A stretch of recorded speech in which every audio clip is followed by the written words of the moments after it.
Hi, my name is Camila Blanco and I present my recipe.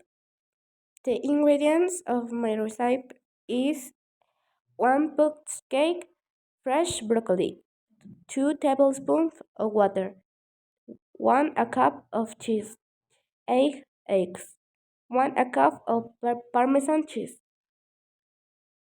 We wash the broccoli to boil water in a mold and pour in the broccoli.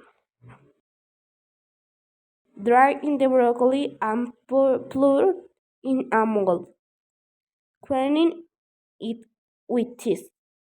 In a mold, we place at the last 2 eggs and add cheese to your liking.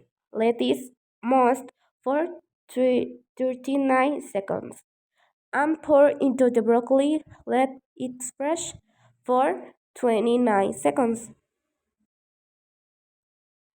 The seconds pour an entire mixture